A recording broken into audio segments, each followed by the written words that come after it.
ଜେଜେମା ମଣିଷ ଚାହିଁଲେ କ'ଣ ତାର ଖରାପ ଅଭ୍ୟାସକୁ ବଦଳାଇ ପାରିବ ନାହିଁ?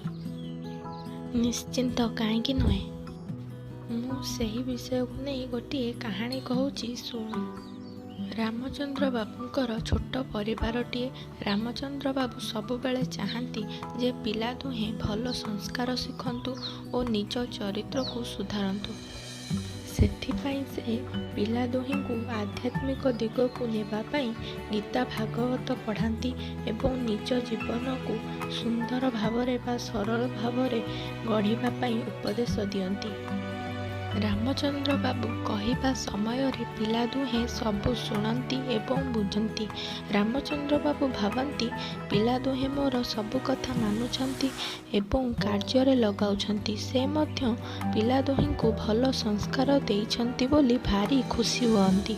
ଲୋକମାନେ ରାମଚନ୍ଦ୍ର ବାବୁଙ୍କୁ ଭାରି ଭଲ ପାଆନ୍ତି ଓ ଗାଁରେ ଧାର୍ମିକ ଅନୁଷ୍ଠାନ ହେଲେ ରାମଚନ୍ଦ୍ର ବାବୁଙ୍କୁ ଡାକନ୍ତି। କିଛି ଭଲ କଥା ଶୁଣିବାକୁ। ଦିନକର କଥା ବାହାରୁ ଶୁଣିବାକୁ ପାଇଲେ ଯେ ତାଙ୍କ ପୁଅ କିଛି ଦୁଷ୍ଟ ପିଲାଙ୍କ ସହ ଅସଙ୍ଗତି ଆଡ଼କୁ ଚାଲିଗଲାଣି। ଏହା ଶୁଣି ତାଙ୍କ ମନ ଭାରି ଦୁଃଖ ହେଲା ଏବଂ ସେ ଭାବିଲେ ମୋର ଶିକ୍ଷା ଦେବାରେ ବୋଧେ କେଉଁଠି ଭୁଲ ରହିଯାଇଛି।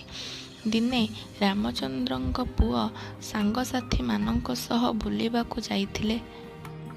ସେ ସାଙ୍ଗମାନଙ୍କ ସହ ମିଶି ମଦ ପିଇ ଅଯଥାରେ ଗାଳିଗୁଲଜ କରି ମାଡ଼ପିଟ କରିବା ଦ୍ୱାରା ପୋଲିସ ଆସି ତାଙ୍କୁ ଗିରଫ କରିନେଲା।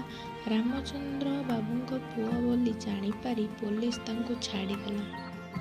ମଣିଷ ପ୍ରକୃତି ମଲେ ତୁଟେ, ଘୁଷୁରି ପ୍ରକୃତି ପଙ୍କେ ଲୋଟେ। ଏହି ଉଦାହରଣ ଦେଇ କହିଲେ, ବାପା ଯେତେ ସଂସ୍କାର ଦେଲେ କ'ଣ ହେବ?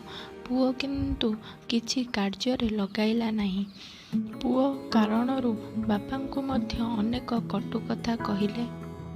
ପୁଅ ଏହିସବୁ କଥା ଶୁଣି ନିଜେ ଭୁଲ କରିଛି ବୋଲି ଅନୁତାପ କଲା ଏବଂ ନିଜ ପ୍ରକୃତି ଓ ଚରିତ୍ରକୁ ସୁଧାରି ଭଲ ମଣିଷ ହେବ ବୋଲି ବାପାଙ୍କୁ କହିଲା ଓ କ୍ଷମା ମାଗିଲା।